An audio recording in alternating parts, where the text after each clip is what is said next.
तो हम स्टार्ट लेने वाले हैं, एक बहुत ज़बरदस्त सा टूल है, इसको समझें। तो अभी मैंने क्या किया है, मैंने एक फाइल ओपन की है आपके सामने, मैंने फाइल को एम्बेड नहीं किया। जब आप ओपन करते हैं ना फाइल, तो वो एक न्यू डॉक्यूमेंट में आपके सामने आती है, जबकि मैंने पहले एक डॉक्यूमेंट क्रिएट किया हुआ था। ये यहाँ पर शो नहीं हुई, ये मुझे एक न्यू टैब बन गया, वहां पर शो हो रही है। अब इसका भी आपको बताते हैं कि ऐसा क्यों होता है, और अगर आपने किसी डॉक्यूमेंट में पिक्चर एम्बेड करनी हो तो वो कैसे करेंगे। सबसे पहले लेयर को मैंने अनलॉक किया है, जस्ट एक लॉक का निशान था, उसे मैंने एक बार टैप किया है तो वो अनलॉक हो गई। ठीक है, अब मैं क्या कर रही हूँ, यहाँ से मैंने लासो टूल लिया है। राइट टूल सिलेक्ट करना बहुत ज़रूरी है। ठीक है, अगर आपको लासो टूल का काम करें तो मेक श्योर करें आपने यहाँ से लासो टूल सिलेक्ट किया हो। ये ना कि आपने मूव टूल सिलेक्ट किया, आप चाह रहे हैं कि ये सिलेक्शन बन जाए, तो ऐसा कभी नहीं होगा। सबसे पहले आपने ये देखना होता है कि आपने टूल सिलेक्ट किया है और आप राइट लेयर पर हैं, आपने जिस लेयर पर काम कर रहे हैं वही लेयर सिलेक्ट की है। अच्छा, तो इसकी मैं बना रही हूँ सिलेक्शन। अब आप ये देखिएगा कि ये क्या होता है, एक मैजिक होने वाला है आपकी आंखों के सामने, जादू। ये एक सिलेक्शन बन गई। सिलेक्शन के अंदर रख के मैंने एक राइट क्लिक किया है। राइट क्लिक करने के बाद आप इसे फिल को चूज करते हैं, और जैसे फिल करते हैं आपके पास एक बॉक्स आता है, इसमें आपसे पूछते हैं कि कंटेंट अवेयर करना है आपने। आप हिट ओके करते हैं और कंटेंट जो है यहाँ से आपके सामने गायब हो जाएगा। तो ये जैसे ही प्रोसेस होगा फिर आपके सामने रिजल्ट आएगा। ये देखा है आपने, इस तरह आप किसी इमेज से अनवांटेड ऑब्जेक्ट को गायब कर सकते हैं। और जो सिलेक्शन थी उसको मैंने ख़त्म किया है, सिलेक्शन में जाकर डी सिलेक्ट कर दिया, तो वो सिलेक्टेड एरिया जो था वो भी गायब हो गया। अब ये इमेज क्लियर हो गया, क्लीन इमेज। तो आपने क्या करना है, जब भी आप कोई काम करें, जिससे कि मैंने इस इमेज पर जो ट्रीटमेंट किया है उसे मैं एक पोर्टफोलियो में दिखाना चाहती हूँ, मैं अपने क्लाइंट्स को शोकेस करना चाहती हूँ कि मैं इस तरह का काम कर सकती हूँ। तो ये कैसे होगा, ये ऐसे होगा कि आपने एक डॉक्यूमेंट क्रिएट किया, पहले आप इसे सेव करें। ठीक है, इसे मैं सेव करती हूँ। आप इसे कर लें, एक्सपोर्ट में जाएं। एक्सपोर्ट में जाकर आपने इससे सेव एज एक्सपोर्ट एज करना है, और फिर आपके पास इस तरह से फॉर्मेट पूछा जाएगा जी, आप किस फॉर्मेट में, आप जेपीजी में करें इसे। ठीक है, पिक्चर फॉर्म को जेपीजी फॉर्म कहते हैं। और यहाँ से आपने हिट ओके करना है। उसके बाद ये आपसे लोकेशन मांगेगा कि आप इसे कहाँ सेव करना चाहते हैं। मैं डाउनलोड्स में कर लेती हूँ, इसका नेम लिख देती हूँ लासो, क्योंकि लासो टूल हमने किया है। और आफ्टर लिख लेते हैं क्योंकि वो बिफोर था और ये आफ्टर है, तो मैं इसका नाम आफ्टर रख लेती हूँ। ओके, अब मैंने इसे सेव कर लिया। Now I want to show my work, जो कि क्लाइंट को समझ आए कि मैं क्या काम कर सकती हूँ। ठीक है, उसके लिए मैं बिफोर आफ्टर करके दिखाऊंगी। तो जो पहले इमेज मेरे पास था उसे यहाँ मैं एम्बेड करती हूँ।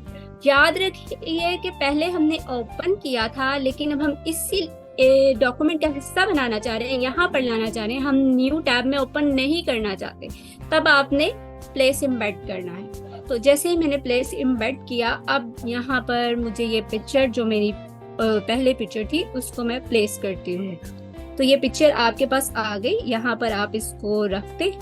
ओके, और अब आप चाहते हैं कि आप अपना आफ्टर वाला वर्क जो आपने किया है वो यहाँ पर एम्बेड करें, तो आप प्लेस एम्बेड में जाएंगे, और जो पिक्चर मैंने डाउनलोड्स में अभी सेव की है आप लोगों के सामने वो ये है, उसे मैं यहाँ पर प्लेस कर देती हूँ।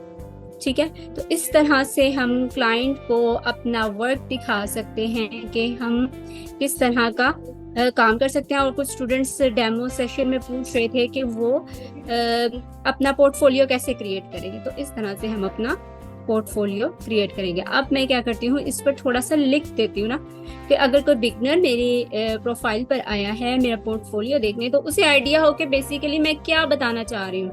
मैं उनको ये ही दिखाना चाह रही हूँ कि बिफोर ये था, ओके, और आफ्टर क्या है। अब इस टेक्स्ट का साइज काफी बड़ा है, टेक्स्ट ऐड करनी थी, इससे मैंने टेक्स्ट टूल लिया है, ये बात आप लोगों ने याद रखनी है। अच्छा, जैसे ही आपको टूल लेते हैं ना, तो उसकी प्रॉपर्टीज या तो आपको यहाँ ऊपर शो हो रही होती है यहाँ, या फिर ऐसा होता है कि प्रॉपर्टी का एक पैनल होता है और यहाँ पर भी आपको शो हो रही होती है। अब ये मुझे बता रहा है कि ये जो फॉन्ट मैंने सिलेक्ट किया है ये हेल्वेटिका है। ठीक है। और इसका साइज ये है, मुझे काफी ये साइज बड़ा लग रहा है, तो मैं इसका साइज जो है वो थोड़ा सा कम कर लेती हूँ। लेट्स सी कि मेरे डॉक्यूमेंट के हिसाब से क्या साइज बेटर लगेगा। तो इसको काफी जरूरत है कम करने की। नाउ ये भी एक बात है कि ये जो फॉन्ट का कलर है व्हाइट मैंने चूज किया हुआ है, ये मेरे बैकग्राउंड के साथ मैच कर गया, तो ये कुछ इतना विजिबल नहीं रहा। अब मुझे चाहिए कि मैं इसका कलर भी चेंज करूँ ना, तो कलर चेंज करने के लिए आप यहाँ आते हैं, कलर भी दिया हुआ है इसका। आप इसको चाहे तो यहाँ से कोई कलर ले लें, या फिर आप ऐसा कर सकते हैं कि आपने जस्ट इसको सिलेक्ट किया हुआ है इस कलर को, और आप इमेज से कलर पिक करते हैं। तो ये देखिए जब मैं इमेज पर आ रही है ना, एक इंडिकेटर सा बन गया और मेरा टूल आई ड्रॉप पर टूल सिलेक्ट हो गया खुद से कि इमेज से कोई कलर पिक कर सकती हैं आप। मैंने जो कलर मैं इमेज से पिक करूंगी ये ऑटोमेटिकली टेक्स्ट के अंदर वो कलर फिल कर देगी। ठीक है, तो ये आपका टूल भी हो गया, टेक्स्ट टूल भी हो गया, और साथ आपका आई ड्रॉपर टूल भी हो गया। तो ये बहुत अच्छा टूल है और बड़ा फायदेमंद रहता है। अक्सर जो पिक्चर्स में आप पिक्चर से ही कलर उठाएंगे ना, तो वो एक अच्छा इम्पैक्ट रहता है, बजाय इसके कि आप खुद से डार्क कलर ले लें कोई, वो एक पिक्चर की फील को जो है ना डिस्ट्रॉय कर देता है। कोशिश किया करें कि इमेज से ही कलर पिक किया करें। नाउ आई वांट कि मैं इसकी एक कॉपी लूं। जब भी आपको किसी टेक्स्ट की कॉपी लेनी है या किसी लेयर की कॉपी लेनी है, आप सिंपली कंट्रोल जे प्रेस करेंगे। कंट्रोल जे प्रेस करने से देखिए लेयर्स में इसकी एक कॉपी आ गई। अब जैसे मैं इसे मूव करती हूँ तो ये एक न्यू लेयर नीचे की तरफ आ जाती है। आप इधर लिख दें कि ये आपका आफ्टर है। ठीक है, तो उसके लिए इसको मैं थोड़ा चेंज करना चाहूंगी। टेक्स्ट टूल लिया है बिकॉज मैंने इसको रिमूव करना है और चेंज करना है। आप लिख दें आफ्टर। ओके, तो ये है एक सिंपल सा आपकी एक असाइनमेंट हो गई। इसको आपने यहाँ से चेक कर देना, तभी आपकी जान छोड़ेगा। जब तक आप टिक नहीं ना करते फिर आप कोई एक्शन परफॉर्म नहीं कर पाते। अब एक इमेज बन गई है, इससे आप सेव करें। बल्कि सेव जब करते हैं तब वो पीएसटी बन जाती है। आप एक्सपोर्ट करते हैं, एक्सपोर्ट करने से क्या है कि ये पिक्चर फॉर्म में आपके पास आती है। यहाँ से जेपीईजी सिलेक्ट है, आपने इसे जस्ट सेव करना है और इसका नाम रखते हैं लासो टूल, क्योंकि ये हमें जो काम किया है वो ही नेम रखेंगे तो ढूंढने में आसानी होती है इमेज इस तरह से। अब आपने क्या करना है, ये आपकी फर्स्ट एक्टिविटी होगी। मैं नोटपैड ओपन कर देती हूँ और यहाँ आपकी लिख देती हूँ आज जो काम हम करेंगे वो यहाँ आपको एक्टिविटीज में देती जाऊंगी। तो टुडेज फर्स्ट एक्टिविटी क्या है,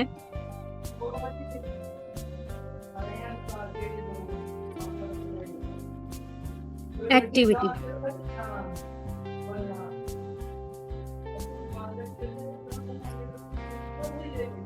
ओके। तो हमने पहली एक्टिविटी जो की है वो है आपकी लासो टूल की।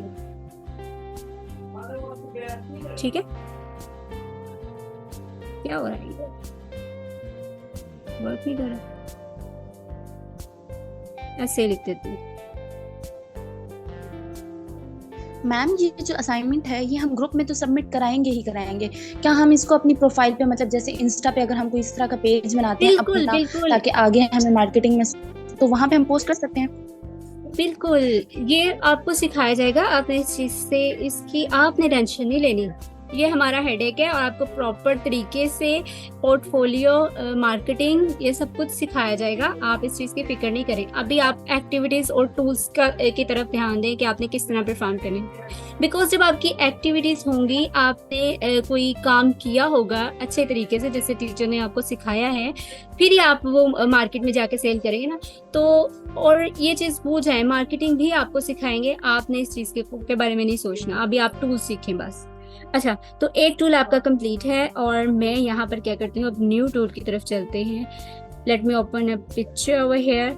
आज की पिक्चर्स जो है वो मैंने डेस्कटॉप पे आपके लिए पहले ही सेव कर ली थी कि आज हम जितने टूल्स परफॉर्म करने वाले हैं उनसे रिलेटेड, ताकि टाइम सेव हो जाए हमारी क्लास का। ठीक है, तो अभी हम करते हैं एक सॉलिड बैकग्राउंड हमने रिमूव करना है। बैकग्राउंड रिमूव करना सीखेंगे। अभी पहले जो आपने काम किया था वो था ऑब्जेक्ट रिमूव करना। हमने एक पिक्चर से एक ऑब्जेक्ट को निकाल दिया था और पिक्चर क्लीन कर दी थी। अब हम रिमूव करना चाहते हैं ये बैकग्राउंड। हमें ये बैकग्राउंड नहीं चाहिए। सबसे पहले मैं पिक्चर को अनलॉक करती हूँ and I want to remove the background. उसके लिए एक बड़ा मजे का क्विक सा टूल है। 4th नंबर पर जब आप आएंगे यहाँ पर आपके पास है मैजिक वॉन्ड टूल। ठीक है, तो मैजिक वॉन्ड टूल को आपने पकड़ना है। सिंपली इमेज के ऊपर एक बार आपने क्लिक करना है। जैसे मैंने क्लिक किया, इसने क्या किया कि एक सिंगल कलर, सॉलिड कलर इसे बोलते हैं, ठीक है, सिंगल कलर को पिक कर लिया इन अ वेरी फर्स्ट क्लिक। एक क्लिक करते ही इसने इमेज से एक कलर को सिलेक्ट कर लिया। अब मैं चाहूँ तो इसको, मुझे ये बैकग्राउंड नहीं चाहिए, सिंपली मैंने क्या करना है, डिलीट का बटन प्रेस किया और ये बैकग्राउंड डिलीट हो गया, रिमूव हो गया background. I want to change the background because कि मैं पोर्टफोलियो भी साथ साथ क्रिएट करना। आपके पोर्टफोलियो में ये चीज़ें ऐड होंगी, जो हम काम करते जाएंगे वो हम अपने पोर्टफोलियो में ऐड करते जाएंगे। अब इसके लिए मैं एक इमेज लेकर आती हूँ और उस इमेज को, let's take this picture, place here. आप इसे ट्रांसफॉर्म कर लें इस तरह से, इसका साइज बढ़ा लें जितना आप रखना चाहते हैं इस इमेज के अकॉर्डिंग। ठीक है, तो एक हैंडल पकड़ के आप इसका साइज बढ़ा लें इस तरह से। बल्कि मैं चाहती हूँ कि सिर्फ और सिर्फ ये एरिया रहे और मुझे नहीं चाहिए जो रॉक्स आ रहे हैं ना, मैं वो नहीं लेना चाहती। मैंने इस इमेज का साइज इंक्रीज किया। इमेज आप कहाँ से लेंगे? इमेज आप लेंगे unsplash.com से। वो एक कमर्शियल फ्री वेबसाइट है। HD क्वालिटी की पिक्चर आप देखें, मैंने इस इमेज का साइज जितना मर्जी बढ़ा लिया, इसकी पिक्सलेट नहीं की, इसके पिक्सल्स परफेक्ट हैं। आप ये भी कर सकते हैं कि अगर आपको एक इमेज बाय डिफॉल्ट, मैंने आपको बताया था रास्टराइज नहीं होती, आप इमेज को रास्टराइज कर लिया करें। राइट क्लिक किया है और इमेज को जस्ट रास्टराइज किया, उससे भी पिक्सलेट होने का खतरा नहीं होता। ठीक है, तो इस तरह से हमने एक और काम कर लिया। जस्ट आपने, अभी मैंने वो टूल बताए हैं जो सिंगल क्लिक पर होने वाले हैं, आपने इसको भी बिल्कुल उसी तरह जैसे हमने पहले किया है बिफोर आफ्टर करके दिखाना। आप न्यू डॉक्यूमेंट क्रिएट करें इस तरह से, ये इंस्टाग्राम पर आप अपलोड भी कर पाएंगे। तो आपने यहाँ पर वो पिक्चर लेकर आनी है जो बिफोर थी। ओके, उसके लिए आप इम्बेड कर लें। बिफोर वाली इमेज जो है वो आपके पास, आई थिंक, हाँ ये इमेज थी, इसे आपने प्लेस किया, ये इमेज हो गई प्लेस। अब आप सेकंड वाले इमेज ले आते हैं अपनी। सेकंड इमेज हमने सेव नहीं किया, आई थिंक, पहले आप इसे सेव कर लें। ठीक है, सेव करने के लिए हम एक्सपोर्ट में जाते हैं, एक्सपोर्ट एज करते हैं। उसके बाद यहाँ से आप इसको JPEG में, JPG जिसे बोलते हैं, उससे एक्सपोर्ट कर लेते हैं और फिर आपसे पूछता है सॉलिड कलर बैकग्राउंड इमेज, आप इसके आगे लिख दें आफ्टर। ओके, इसे सिंपली डाउनलोड्स में सेव किया। अब ये सेव हो गई है। न्यू डॉक्यूमेंट में चलते हैं जो हमने क्रिएट किया था अनटाइटल्ड 2 वाला। यहाँ पर इस इमेज को एम्बेड करें, सेम प्रोसेस जो हमने इससे पहले किया। डाउनलोड्स में सेव की थी तो डाउनलोड्स में चलते हैं और ये इमेज है, इसे आपने एम्बेड कर लिया। अब ये देखिए कि ये मेरे इस डॉक्यूमेंट के साइज की नहीं है और ये इमेज जो है ये काफ़ी, अगर मैं इस तरह से रखूँ तो वो शो नहीं हो रहा। उसके लिए आपको क्या करना होता है, पहले आप इसे यहाँ से चेक कर दें ताकि आपकी जान छोड़ दे। उसके बाद आप क्या करते हैं, कभी भी अपने आर्टबोर्ड का साइज चेंज कर सकते हैं। मैंने यहाँ पर मूव टूल में आकर, आर्टबोर्ड का टूल है सेकेंड वाला, आर्टबोर्ड टूल जैसे सिलेक्ट किया तो ये मुझे अलाउ करता है कि मैं किसी भी साइज में अपने आर्टबोर्ड को कन्वर्ट कर लूँ। तो मैं इस तरह से करती हूँ रफली, मैंने सोचा कि ये यहाँ तक आ जाएगा। अब मुझे ये एडजस्ट करना है कि बिल्कुल इमेज जितना हो, तो इससे ये कि ये मेरी पूरी इमेज यहाँ पर शो हो रही है दोनों। अब आप इस पर लिख सकते हैं, अपनी टेक्स्ट ऐड करें, टेक्स्ट टूल लें। ठीक है, टेक्स्ट टूल लेने के बाद आप यहाँ पर टेक्स्ट ऐड कर देंगे, आपका जो भी टेक्स्ट है। बिफोर,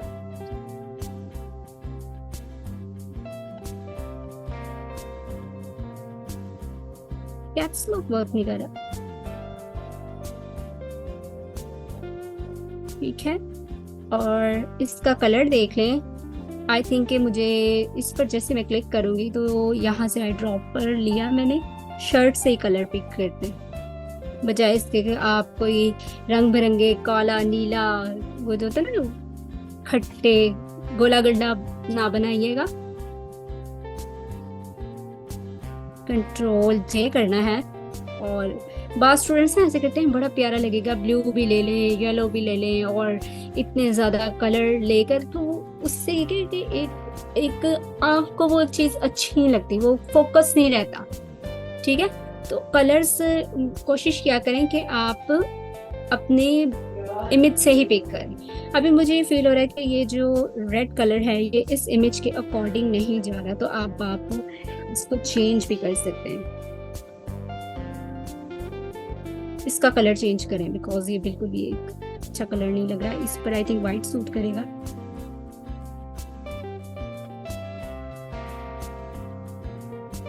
ठीक है, तो अभी मैं इसको प्रॉपर्टी में जाती हूँ और इसका कलर चेंज करती हूँ, क्योंकि मैंने चेक नहीं किया था इस वजह से उसका कलर चेंज नहीं हुआ। तो ये थोड़ा सा अच्छा लग रहा है, इस तरह से विजिबल है। तो इस चीज़ का थोड़ा ध्यान रखना होता है कि आपने टेक्स्ट लिखी हो वो विजिबल भी हो, नज़र भी आए, बजाय इसके कि आप कोई ऐसा कलर ले लें जो आपके बैकग्राउंड को बिल्कुल रिप्रेजेंट नहीं कर रहा, उस पर रखा हुआ अच्छा नहीं लग रहा। ठीक है, तो आपने इसको भी सेव कर लेना है। आज की आपकी सेकंड एक्टिविटी, बल्कि मुझे ज़रूरत नहीं है सेव करने की, आप कर लेंगे। सेकंड एक्टिविटी भी मैं ऐड कर देती हूँ, वो है मैजिक वॉन्ड टूल। ठीक है,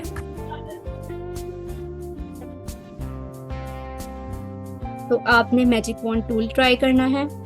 उसके बाद ये हो चुका, इसको हम कर देते हैं फिलहाल बंद, हमें ये सेव नहीं करना, और हम ट्राई करते हैं एक न्यू टूल। तो मीटिंग हमारी जो है वो होने वाली है। एनीवेज आप लोग कहीं मत जाइएगा, क्योंकि अगर मीटिंग एंड होती है तो हम दोबारा मीटिंग का लिंक जनरेट कर लेंगे। ठीक है, चलें तो न्यू टूल ट्राई करते हैं। उसके लिए मैं एक अच्छी सी कोई इमेज ले लेती हूँ। डेस्कटॉप पर मैंने इमेजेस आपके लिए, ताकि टाइम सेव हो जाए हमारा, ज़्यादा टाइम न लगे, मैं इमेजेस पहले से ही सर्च करके रखी थी आप लोगों के लिए। अब आपको करना है सॉलिड बैकग्राउंड नहीं, कोई कॉम्प्लेक्स बैकग्राउंड हो, अगर लाइक दिस, इस तरह का कोई आपके पास बैकग्राउंड आ गया,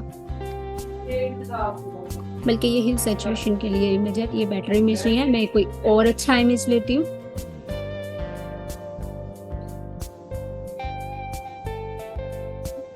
अच्छा इमेज इसलिए कि उस पर हमारे जो टूल्स का मकसद भी आपको समझ आए ना, कि हम लोग बेसिकली किस टूल का यूज क्या है। तो ये भी आपके पास एक इमेज है। लेट्स सपोज कि आपके पास ये इमेज है और अब सॉलिड बैकग्राउंड नहीं है, बैक पर एक डिफरेंट कलर्स हैं, तो आपके पास सॉलिड कलर नहीं, एक कलर नहीं है। जब ऐसी सिचुएशन हो तो आप कौन सा टूल यूज करेंगे? उसके लिए आप टूल जो सिलेक्ट करते हैं उसे कहते हैं सब्जेक्ट सिलेक्शन। ये मैजिक वॉन्ड के ऊपर ही है। ठीक है, सब्जेक्ट सिलेक्शन पर मैंने क्लिक किया और जैसे ही आप ये देख रहे हैं सब्जेक्ट सिलेक्शन पर मैं क्लिक करती हूँ तो यहाँ ऊपर जो प्रॉपर्टी मुझे शो होती है सिलेक्ट सब्जेक्ट, इस पर क्लिक करना होता है आपको। सिलेक्ट सब्जेक्ट पर जैसे क्लिक करते हैं तो ये क्या करेगा, ये इमेज से सिर्फ और सिर्फ मेन सब्जेक्ट जो है उसको सिलेक्ट कर लेगा। अब आपने इस इमेज से आपको सिर्फ सब्जेक्ट चाहिए और ये जो बैकग्राउंड वाली इमेज है आपको नहीं चाहिए, तो उसके लिए आप क्या करते हैं कि आप इमेज को यहाँ से कट आउट कर लेते हैं, इसे यहाँ से उठा लेंगे और न्यू बैकग्राउंड पर ले जाएंगे। तो उसके लिए मैं एक न्यू बैकग्राउंड आपको ओपन करके दिखा देती हूँ कि न्यू बैकग्राउंड पर किस तरह से आपने इमेज को लेकर जाना है। तो डेस्कटॉप पर चलते हैं और कोई बैकग्राउंड इमेज होगी हमारे पास, उसे लेते हैं। ये बैकग्राउंड है। ठीक है, बैकग्राउंड इमेज मैंने ओपन की और ये देखें कि ये इमेज मुझे यहाँ से कट आउट करना है। उसके लिए मैंने इसकी सिलेक्शन ली हुई है सब्जेक्ट सिलेक्शन से। अब मैं मूव टूल सिलेक्ट कर रही हूँ क्योंकि मैं इसे मूव कराना चाह रही हूँ किसी और बैकग्राउंड पर। ये देखें तो ऐसा क्यों हुआ कि ये इसके साथ आई है?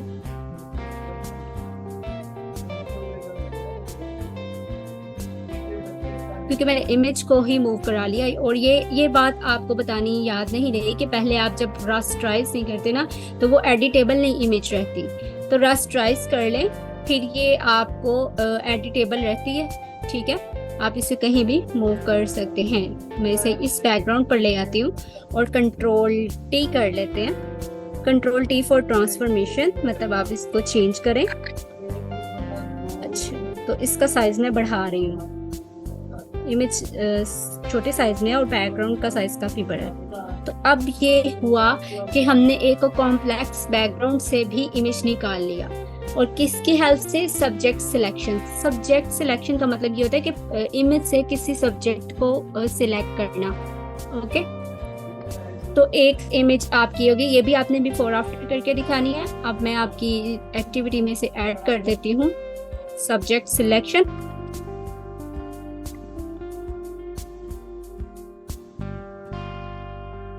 दूसरे बैकग्राउंड में कैसे मूव कर दे? सॉरी, पूछें, कोई क्वेश्चन था आपका? कट कैसे किया आपने? कट कैसे किया? ठीक है, इसे मैं बैक करती हूँ, कंट्रोल जी प्रेस करें, ये इमेज यहाँ से चली गई। ठीक है, हम आते हैं जहाँ से हमने इसे कट आउट करना है। सिर्फ आपने सब्जेक्ट सिलेक्शन से इसे सिलेक्ट किया है, जो कि यहाँ पर इस टूल को मैं सिलेक्ट करती हूँ और सब्जेक्ट सिलेक्ट पर मैंने क्लिक किया। क्लिक करते ही ये सब्जेक्ट सिलेक्ट हो गया। और सिलेक्ट करने के बाद आपने सिंपली मूव टूल लेना है, क्योंकि आप इसे मूव करना चाह रहे हैं। ठीक है, मूव टूल ने इससे यहाँ से उठाया और मैं इसको दूसरे टैब में ले गई जहाँ मैंने बैकग्राउंड रखा हुआ था। बस मैंने इसको उठाकर एक टैब से दूसरे टैब में शिफ्ट किया और कंट्रोल टी प्रेस किया। कंट्रोल टी प्रेस करने से आपकी इमेज ट्रांसफॉर्म हो जाती है। आप उसे जैसे चाहे उसका साइज इंक्रीज कर सकते हैं, डिक्रीज कर सकते हैं, और आप इसको इस तरह से चेंज कर लेंगे। ये दूसरे डॉक्यूमेंट में ले आए। यहाँ से फिर चेक कर दें, आप इसे चेक करेंगे तो फिर ये इमेज आपकी जान छोड़ देगा, अदरवाइज वो सिलेक्टेड रहेगी। फिर आप कोई एक्शन नहीं परफॉर्म करते जब तक आप यहाँ से चेक नहीं करते। तो ये एक आपकी एक्टिविटी होगी और मैंने ऐड कर दी। 3 टूल्स बेसिकली आज आपने किए हैं। अब हम चलते हैं अपने नेक्स्ट टूल की तरफ कि आज आपने एक और टूल ट्राई करना है, वो उसका नेम है क्विक सिलेक्शन टूल। ठीक है, तो क्विक सिलेक्शन के लिए कोई इमेज ले आते हैं, कोई अच्छा सा इमेज हो। क्विक सिलेक्शन, चलेंगे इमेज लेते हैं, बल्कि ये बेबी वाली लेते हैं ना, चाइल्ड वाली।